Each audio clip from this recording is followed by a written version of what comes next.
We have reached episode 71 of the Ricky Henderson podcast, the greatest of all podcasts, the G.O.A.P. And we are here with the competition, folks. No.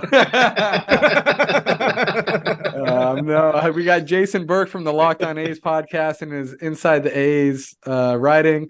The man covers the A's like few do in this world. And I'm your host, Alex Espinosa, with my co-host, Hal Gordon. I'm Doug. We're here with Jason. Jason, what's going on, man? There's a lot of stuff going on at the current moment, as we record this. Yeah. For the record, Jason Burke, thank you. God, that it's been a week since that, and I have not gotten that out of my head. So crazy. That was a long 6-hour meeting that I think we all sat through. That was rough. Oh my God, yeah. I did not sit through that, but I heard about it. I was at the game in the press box, and I was just watching that through Brody Brazil's YouTube stream. I was just like listening to that while watching the game and keeping score and doing all that stuff. That's great. Fun day. Fun day.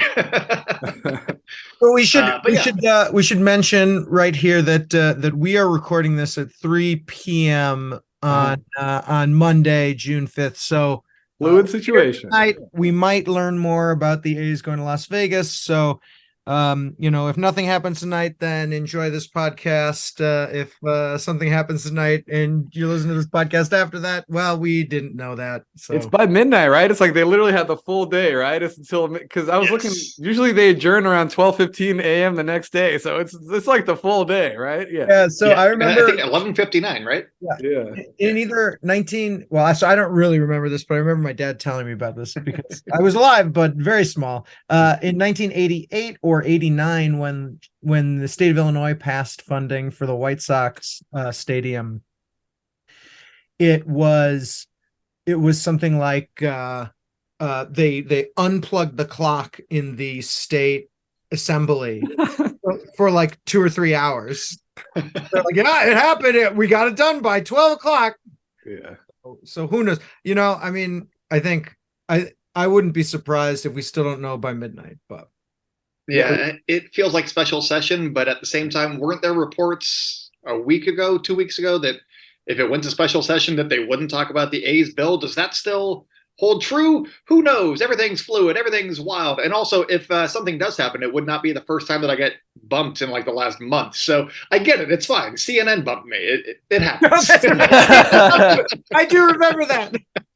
CNN bumped you? What CNN bumped No. That's not the amazing part. The amazing part is that CNN wanted me on their airwaves. That's the amazing part. The bumping, yeah, that happens. Oh, was that because of K.O.A.P? Yeah, it was because of K.O.A.P. Yeah, they saw that. They reached out through every channel that I have: LinkedIn, text, email. They called. It was wild. I was like, guys, how's it? And then I was like, sure, yeah, I'll do it. My kid was taking a nap, and so I took a nap with him. So in the hour that they tried to contact me, I was asleep. And then I was like, yeah, this seems real. I guess I'll go do that. And then I was setting up, and they're like, hey, there's an active shooter, so we're going to cancel on you. I was like, oh, okay, cool. So that was that day. Jesus. Well, That's like 2023 is not a normal year. Yeah, it is not. Well, I think, I don't know. So what is it? June? I mean, technically, yeah, June 5th, but I don't know. So do you guys have much details on the special session, how that works? Like how long it'd be? Like I was looking at previous ones. They're like a week to 10 days or something like that, like I'm not really. It could be, I think it could be, they could just start it up next week or something. Yeah. It could be in October. So I think we just don't know.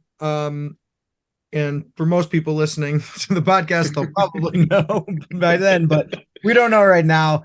And I have to get this out ASAP. I have to get this out by like 4:00, so nothing had changed. Right. It seems as though like once they have all the things that they want to vote on figured out, that they can go ahead and do everything. Because they don't want to like call a special session and then call another special session. They just want to knock it all out at one time, kind of thing. So that's what I think is going on here. My hope, and I have talked about this on the Locked On A show, I think yesterday.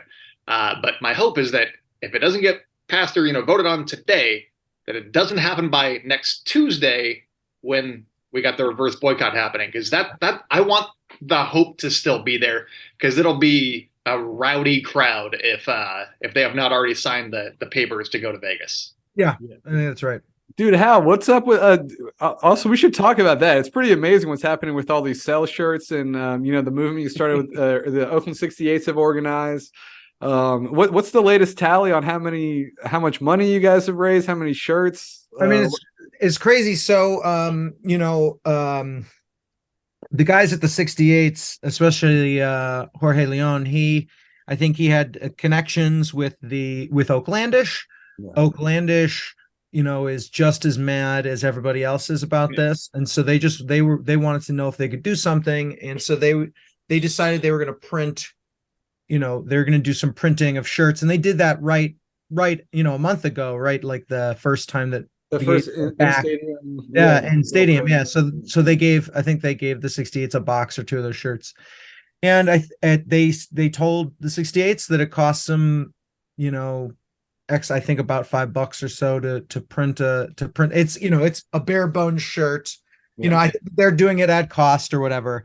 And, so they said, we'll print a few more for you for the June 13th game. If you want to throw us any money, we can print on top of that.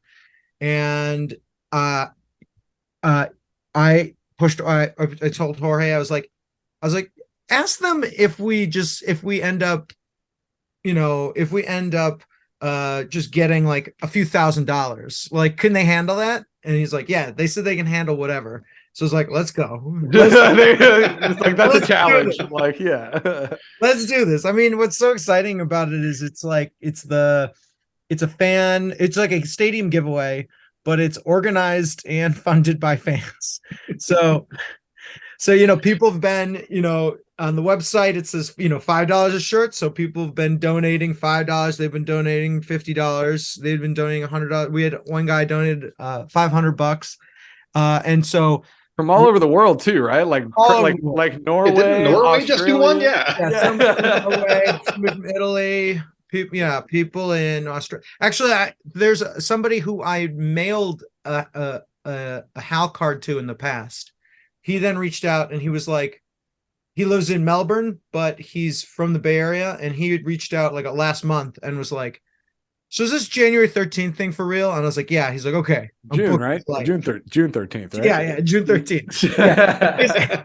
Yeah. He booked a flight. So, I mean, people have really... I was talking to my family, all my brother, my sister, my dad, they're all going, and they maybe been in 1 or 2 games all year. So I don't know. I think there might be some of it. I mean, it's only, I'm in a pretty A's bubble, but I feel like there's some momentum, Yeah. Well, they wrote about it in the Chronicle yesterday. So, I gave an interview with somebody from the New York Post. I saw that. I was like, I'm gonna tailor my message for the New York Post. So I was like, sometimes when you give an interview, there's a couple quotes that you think like, oh, they'll probably use this one. And I was like, the thing that the New York Post readers need to understand is that John Fisher is like, baseball didn't die in Oakland. John Fisher murdered it. Yeah, I saw that. That was it, right? That was your only quote, right? It was like that. I was like, there was a few more quotes later, but that was definitely the first one. That was the punchy one. I was like, oh shit, there's Hal, dude. Yeah. I sent him some pictures. About because he's like, why is the Coliseum so bad? I was like, I'll just send you some pictures. So I sent him some pictures of like the cats, and whenever some of the seats break and they replace it with folding chairs and stuff. It's like, just people need to know that the fans, it's not like the fans, But I mean, and I saw the diagram, so it's going to be a lot B, right? So like lot B before the game, there's going to be a big party. People are giving all the shirts out there. There's going to be live music, food, taco truck or whatever. I don't know about taco truck, but there's going to be tacos. Yeah, sure. Absolutely. I think, there'll be other stuff in the other lot. So definitely to pick up a shirt, try and go to that place at lot B. Although I think at some point we're going to be calling out for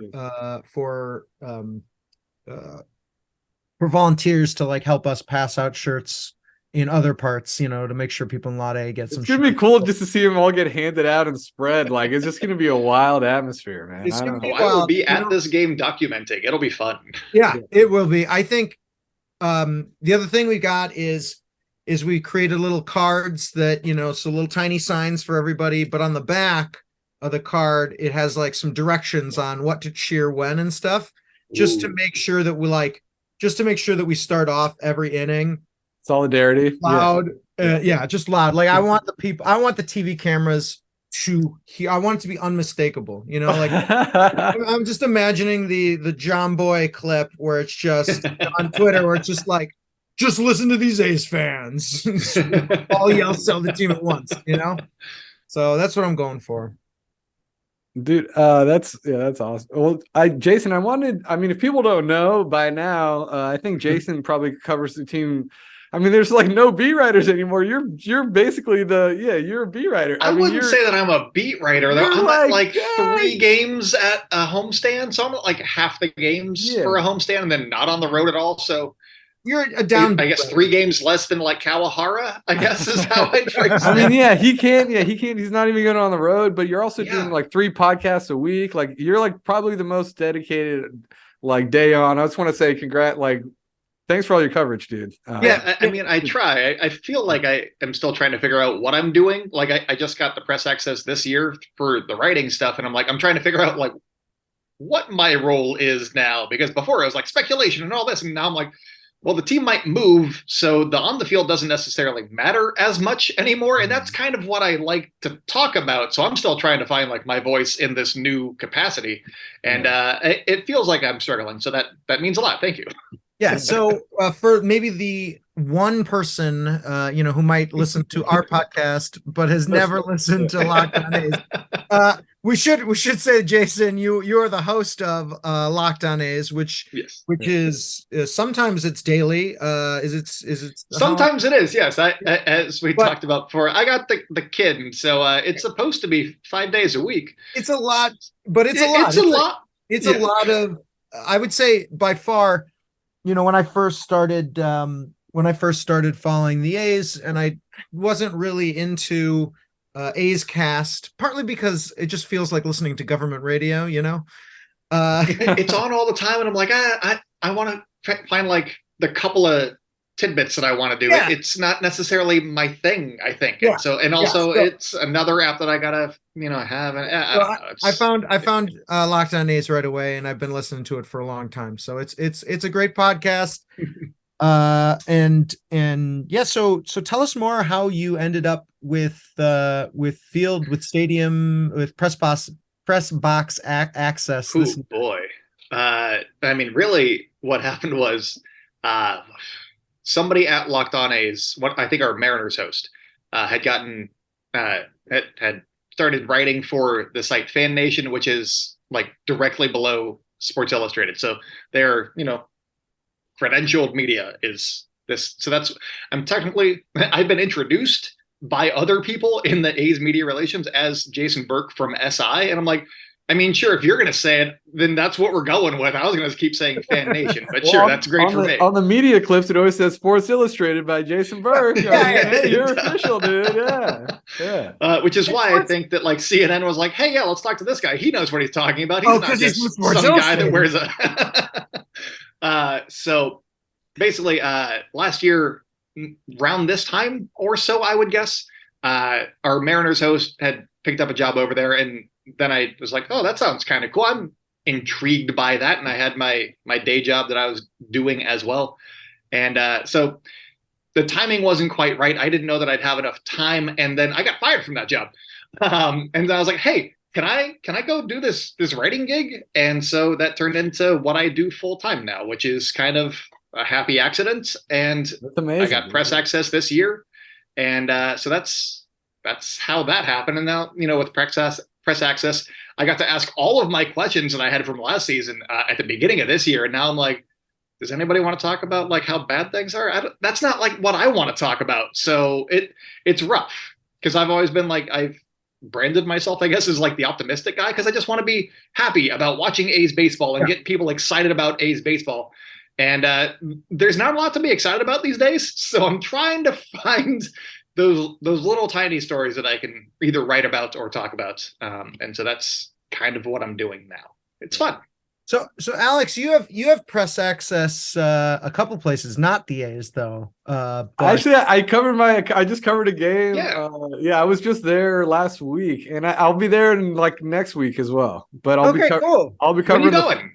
I'll be covering the Phillies. I think I'm covering the Phillies when they're in town. Are you covering I think I'm format? going to the Friday one on that for that series. But yeah, I filled in for Martine last week actually. Yeah.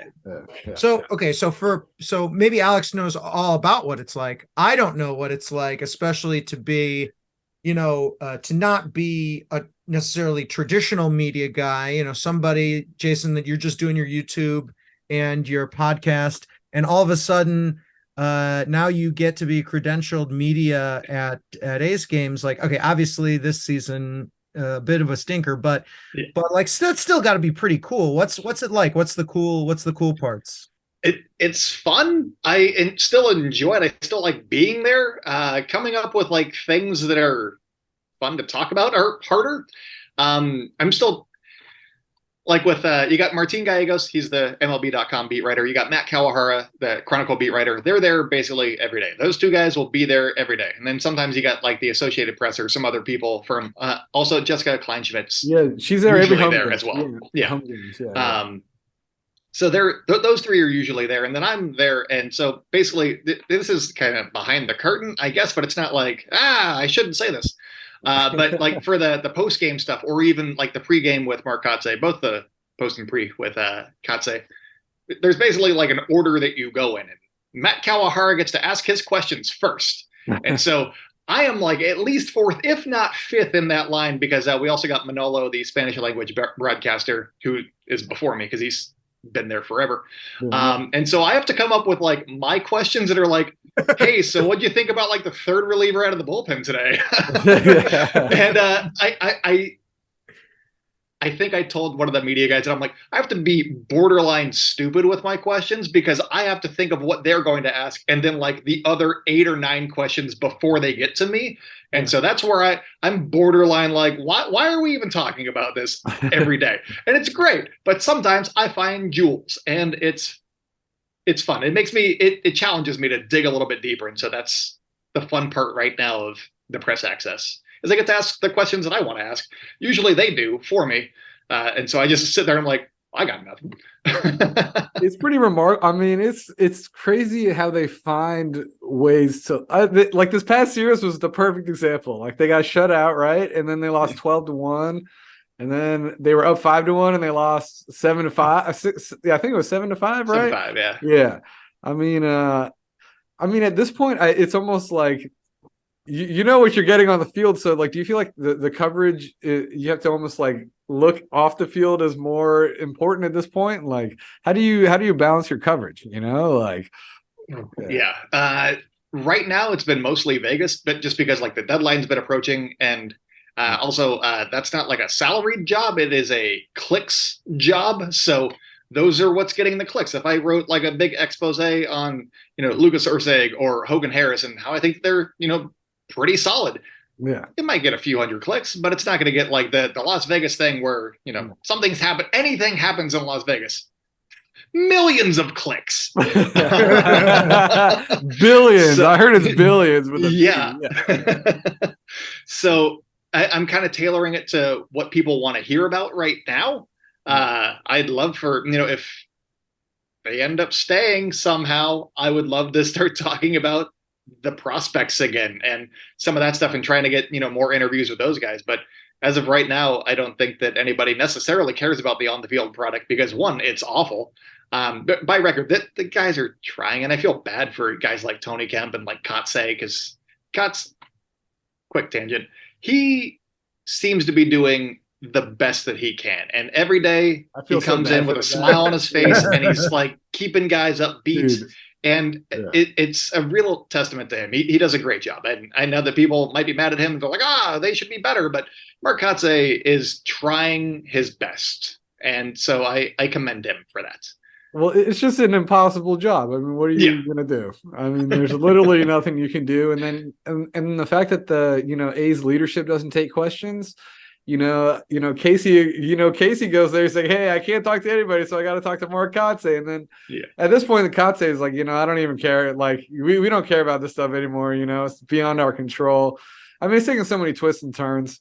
And that's why I think, I really do think a special session, whatever the longest possible kick the can down the road scenario is, like, I think that's what's going to happen. Okay, so here's a question that I got for you guys. There was a tweet from Las Vegas locally, I want to say, that came out a couple hours ago. It said the Oakland Athletics $380 million Las Vegas stadium subsidy has gone from done deal to maybe, according to two sources in the Nevada state government. And they're saying that one of the reasons is that it is way more unpopular among Nevada residents than they thought it would be. So my question is basically, if the A's were going to start negotiating with Oakland again, who gets that conversation started? Is it Mayor Chang Tao? Is it Dave Kaval, presumably, instead of John Fisher? And how does that conversation go? Who has to make contact first for that to happen? I don't know if either of them would, is the thing. I feel like right now, just the language that Chang Tao, the fact I feel like she's like left the door open, and I think the onus is going to be on the A's to express interest to want to negotiate again. I mean, that's the read I get on it. But that makes sense. Yeah, I mean, I think that it wouldn't hurt for Oakland to try and sell itself. I don't know which direction they're going to sell themselves in. I think that they may decide to sell themselves in a trying to say, well, I mean, John Fisher's obviously a rube, but get anybody else in charge over there, or you want an expansion team, we're ready to go. Which, I don't know, man. Like, I think that they might want to, I don't know, like as Casey said, I think on Twitter, that the only thing, the only sort of the view that he thinks is, if it dies in Nevada or Las Vegas, then Fisher might have to sell, and then Oakland is dealing with somebody else. I think that's probably, the outcome we all want, but I don't know if a more likely outcome would be to, kind of go back to John Fisher and Dave Kaval and say, your special session isn't for a while. I mean, the special session might be next week, who knows? But if it isn't for a while, then maybe they can say, hey, would you like to actually try and do that, that thing that we had agreed on? I don't know. Yeah, who knows? I think if you're an A's fan, you're just rooting for chaos. The longer that it goes, I mean, the better it seems to be for the A's in Oakland right now, is my take on it, I guess. I'm just hoping that they stay. And obviously the best case scenario is they stay and John Fisher is no longer the owner. That's the outcome that everybody's rooting for. Yeah. My wife questions all the time. She's like, do you want them to stay at this point? I'm like, yes, I just don't want John Fisher to be here. That's the ultimate goal. I will take John Fisher being the owner for a little while longer in order to eventually have him not be the owner, but still have my team here at the very least. And so that's kind of where I'm sitting right now with everything, because there's a lot of thoughts that are always going on. Like, what happens to my baseball fandom after this? Do I still like baseball? I think so. Could I root for a different team? I don't know. And so I've even played with the idea of actually trying to maybe even, not like physically, but watch them in Vegas. I don't know that I could, but that's where all my memories are, is with this franchise, and that's the connection. So I don't know. There's a lot of stuff going on that I got to figure out with, fandom and whatnot, because it's trickier than I think a lot of people are. You can't just turn it off, I think. And I didn't get practice with the Raiders because I wasn't a Raider. I'm not really a football fan. So where are you from? Are you from around here? Or? Yeah. I grew up, I mean, mostly in Concord. I've been, Benicia, Vallejo, and, around a little bit, but Concord is like mostly home base for the majority of my childhood. And I grew up a Niner fan just because the Raiders weren't here when I was growing up. And then I just stopped liking football generally. So that's how that went. Yeah, I was actually a Niners fan growing up, and then the Raiders had one year where they were 8-8, and the Niners went 4-12. I was like, I'm gonna jump the bandwagon. And I've stuck, but I was like 13, so and I was like, whatever. But I've stuck with it. I think it was 98. I want to say it was 98. Maybe I was like 11. So not too bad. No, I've definitely done that where I think there was one year, 10, 15 years ago, where I was like, I'm going to root for the Raiders this year. Why not? And then it was fun. And I don't think they made the playoffs. So it didn't really matter, but I had fun doing it. And then I was like, all right, well, that was a good time. And I just kind of stopped. I'll root for whoever. I root for good stories. I enjoyed watching like the playoffs and stuff, but Sunday to Sunday, I'm fine. Yeah, I'm just yeah, well, you mentioned the whole like having the A staying open, but John Fisher leave. It just makes me think about the Washington Commanders. Like once Daniel Snyder announced he was selling the team, it was like within the next week they sold like the whole next season. All the suites were sold out. So it's like, it could happen. And then when I lived in DC for about 5 years, and the amount of hate that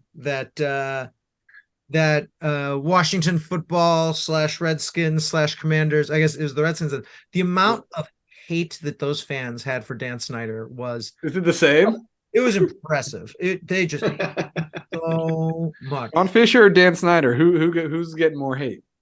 Well, Dan Snyder didn't take his team out of the area, but yeah. But my favorite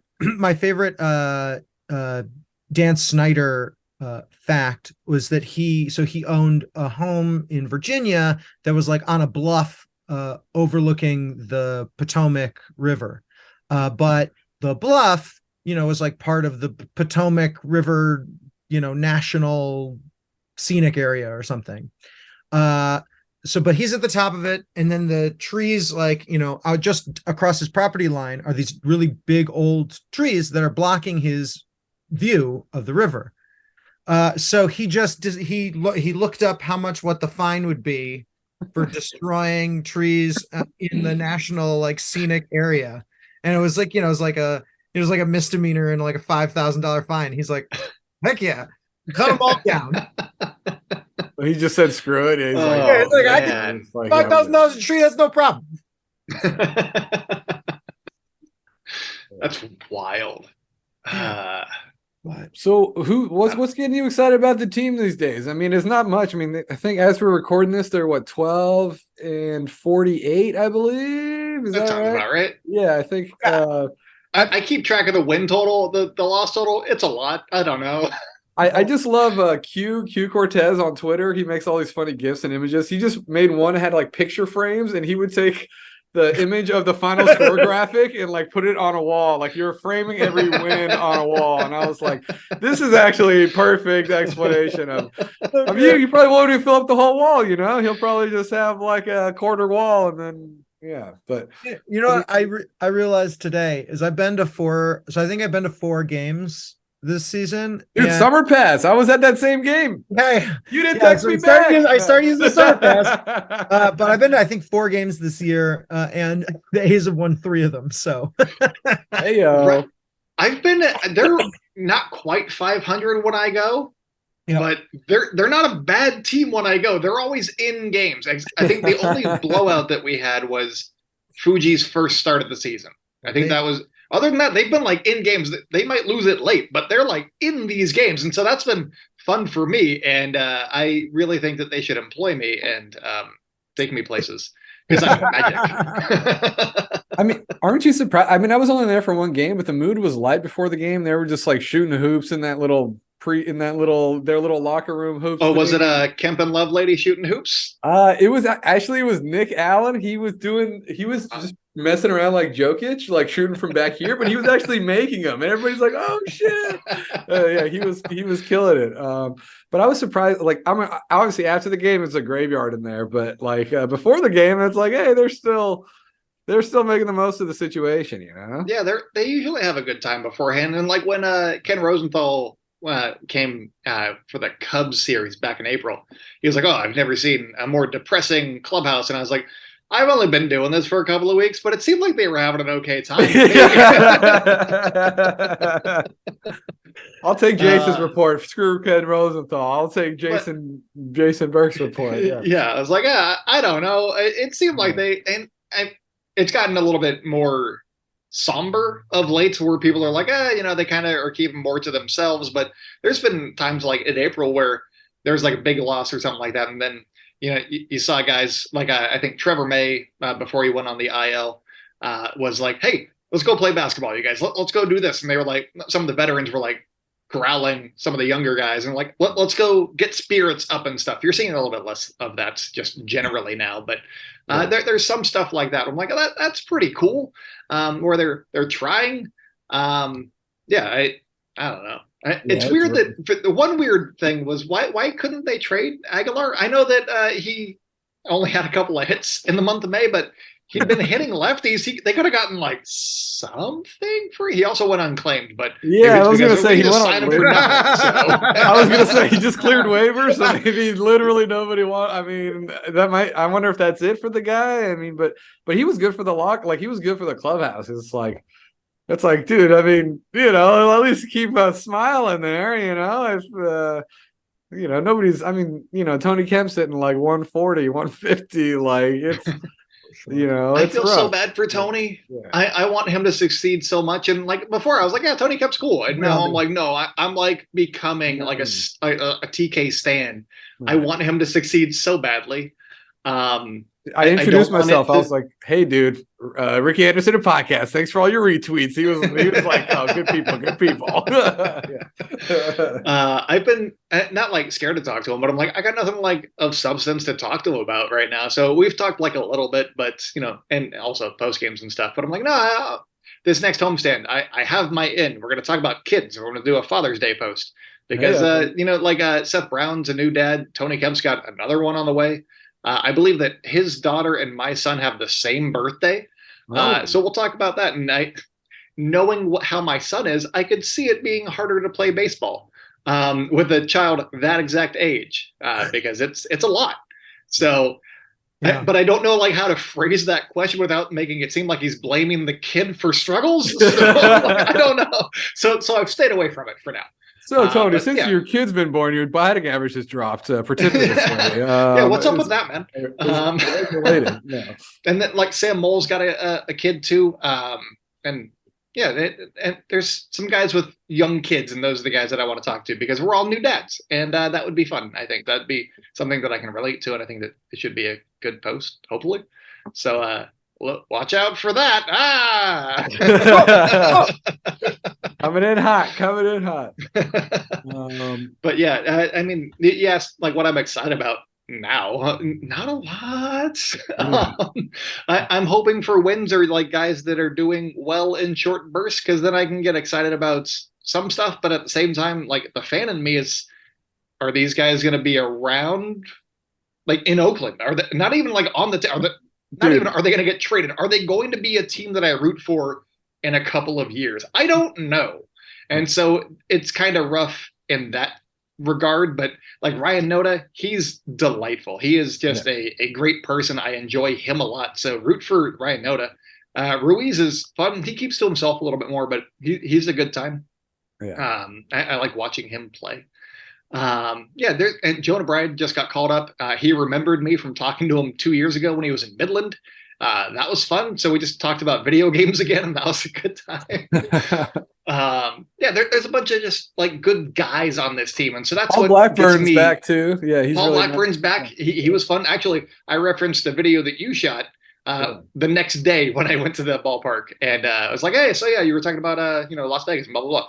What about these things?" No, he was great. Yeah, because I didn't get the full thing. He was saying, people are excited in Vegas, but like obviously I want him to stay here, So but no, Paul was cool. Like he's like the old man now, dude. It's weird. It's like he's like the OG now, and I don't know, it's just crazy. Yeah, like him and Seth Brown and TK are like the three guys, really. The whole bullpen's new. But also, they don't have that many guys that have been there. Yeah. And Brent Rooker's like come back down to earth. I I read Matt Kawahara's story. I guess like, he used to be killing sliders. Now people aren't throwing him sliders or something like that. Or, They're throwing him heaters now. Yeah. And that's weird. I'm like, he was hitting heaters just fine before, but now yeah, he's not. If you look at his baseball savant, it seems like he's still the best against the fastball. So I don't know what's going on, but it's just, I think the book is out, it's like it takes a while. And then once they figure it out, it's like, oh, you got to become a whole new hitter, Yeah. Blade was, he came up and was just, scorched earth. He was doing great. And then they just stopped throwing him fastballs as much. And he has not, he doesn't have a hit off of an off speed pitch so far. He's got like 5 off of breaking balls, and all of his hits are on fastballs, but he's just getting them less now. So I'm hoping for better from him because I'd like to see him do well. I think that he's kind of the replacement for Seth Brown whenever he gets moved. But we'll see what happens with that, I guess. Yeah. Who do you think will be the A's all-star? Okay, so that could be a few people, but I saw, I think it was Mike Petriello of Savant. He put out that it was going to be Brent Rooker as like the DH candidate. It'd be like Shohei, or I think Jordan and Rooker would be the 2 guys. If Rooker keeps going how he's been since the start of May, I don't know that he's going to be the all-star. For me, I think that the guy that I would have the most faith in being the all-star would probably be Ryan Noda. I think he's 3rd in Fangraphs WAR among third basemen in the AL, which on merits, he could be that guy. Just like a third first baseman who can also play the outfield or something. We'll see if he can get a little bit better, but he's been really good. He's been, I think, the A's best hitter this year overall. I'd have to check on Rooker's current stats, but yeah, Noda's been solid overall. And, I'd like to see Ruiz, but I don't know that he's quite there yet overall. And they might be able to just sell him as like, oh, this is baseball's leading stolen base guy. This is why he's in the game, I don't know. They could do that and just have him be like a pinch runner or something like that. That'd be fun too. Have him steal 3 bases. So on brand. Just every time. Yeah. And representing the A's, the pinch runner. Your bullpen catcher from the Oakland Athletics.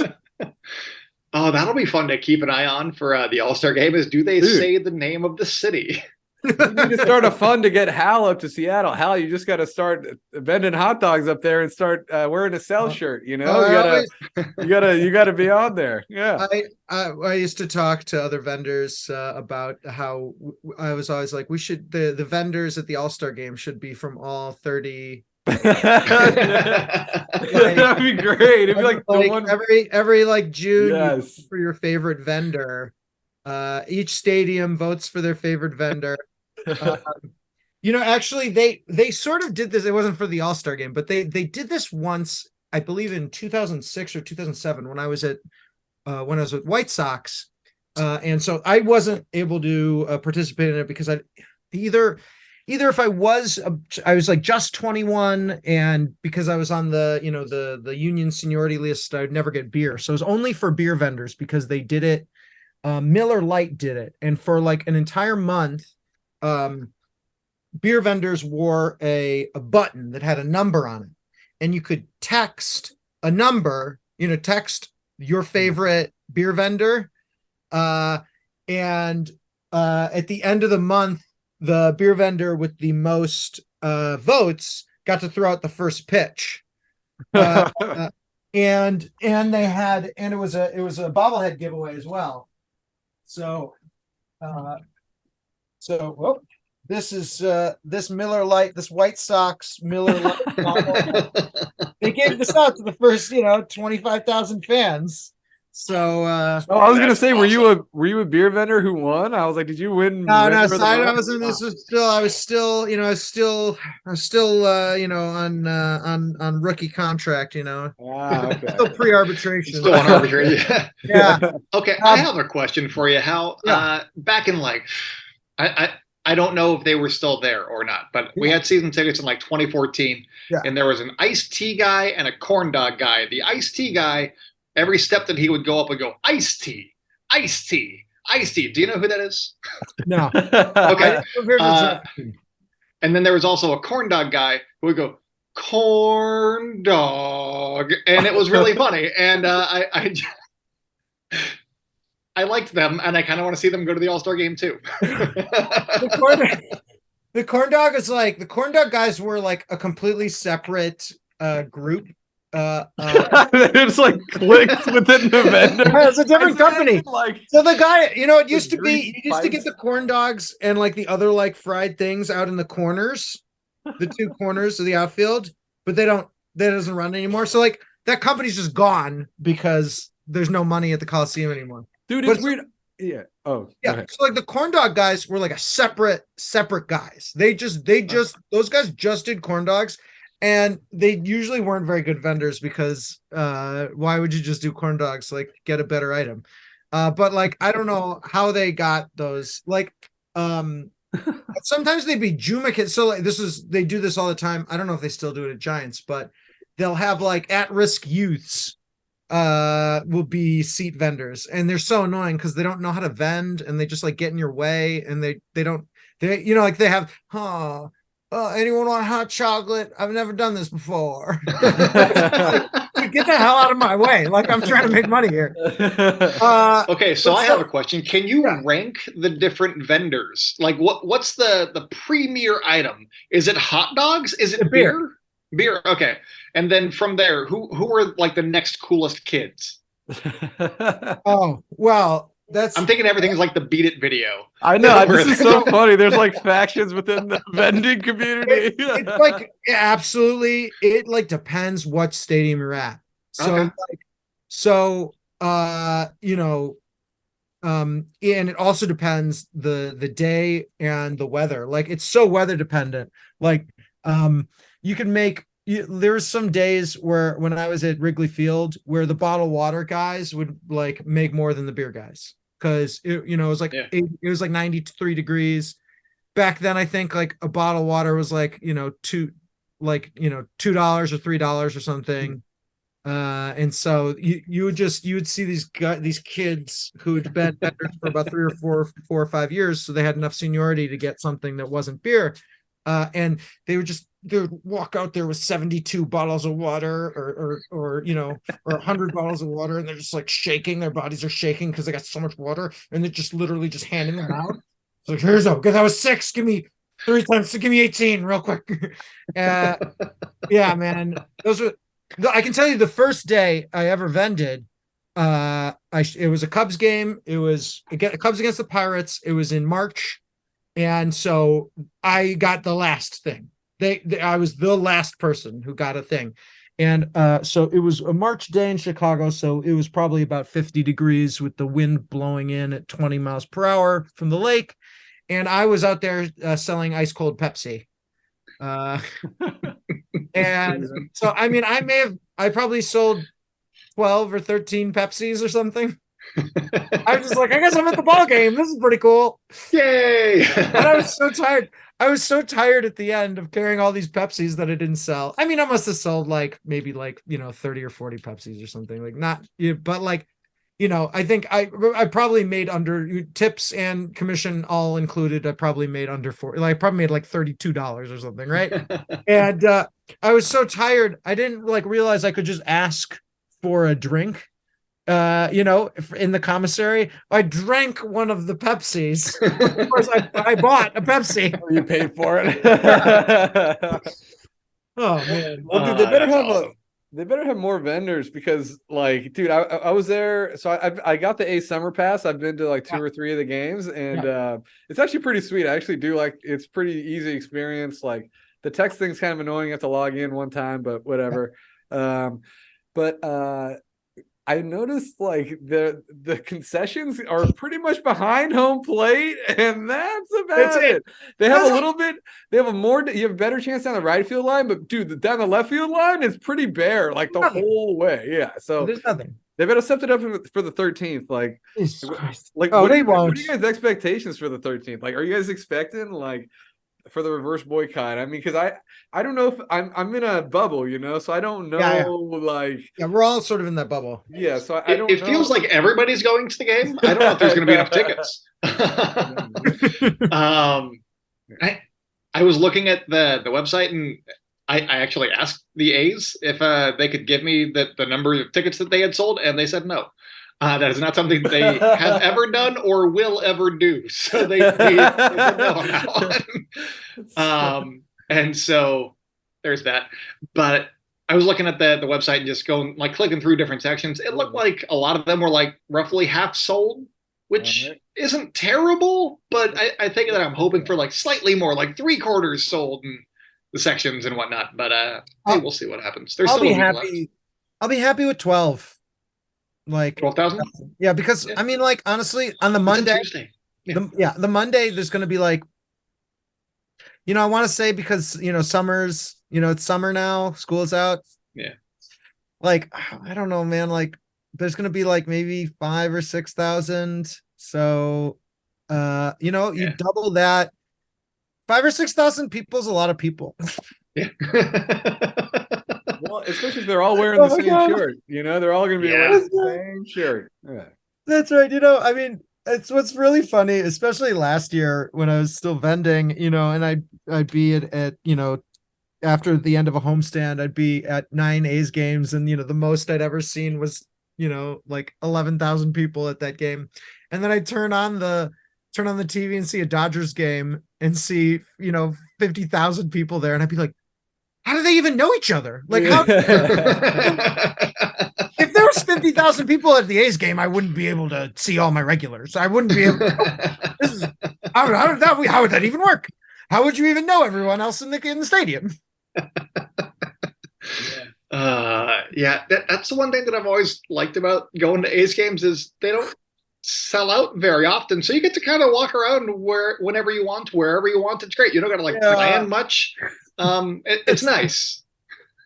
Yeah, mostly because they never like opened enough things for like, oh yeah, we're gonna go over here and it's gonna take like a minute. No, it's gonna take like 3 innings to get like a hot dog. I'm like, I'm just not gonna eat then. It's fine. I want to watch the baseball game. Yeah. Yeah, I'm just looking at tickets now and like, yeah, you're right. It's like it just looks like a normal, you probably wouldn't be able to tell it's like anything crazy is going on if you're just clicking through the sections, but it's like $14 to get in that day. So I mean, who knows, man? I'm just curious to see the visuals, and I'm sure, like you said, John Boy's going to be tweeting about it. Like, I think it's gonna achieve its goal. I think, no matter how many people are there, Yeah.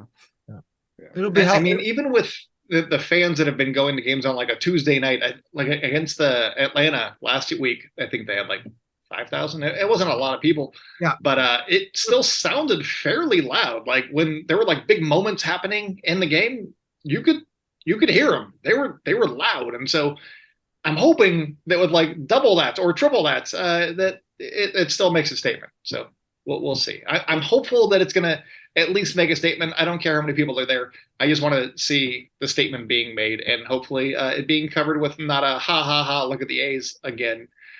This is why they're leaving. That's what I don't want to be the takeaway here is they put this together over 2 months and this is all that they could muster. And, those national headlines that we're used to seeing. It seems like the national media is more on our side this time, and I want to keep that train going at least. Yeah, that's what I really hope from June 13th is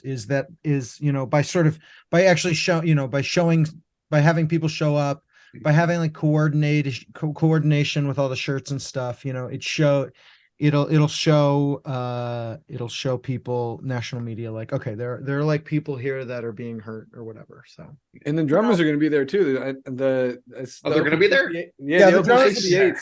They tweeted that they're going to bring there. There'll be some other fun stuff out in the outfield too. I know the 68s are going to pull out all the stops. And I'm sure Last Dog is going to do something wild. It's going to be it's just going to be crazy. Yeah. I might just actually watch the game from the bleachers or wherever. Get a better vantage point that way. Yeah, I just want to be like in the middle of the action. Yeah, I just kind of want to do a YouTube video of like the whole handing out. I just want to see all the shirt, like just see the whole emotion of handing out of the shirt. I think it's going to be a weird, like a you absolutely wild should experience. Yeah. All right. Well, Jason, this was great. This was awesome. Thank you so much. Yeah. Thanks for having me, you guys. Yeah, make sure to follow Jason on his Locked On A's podcast and on Twitter, and also his Inside the A's coverage for Sports Illustrated.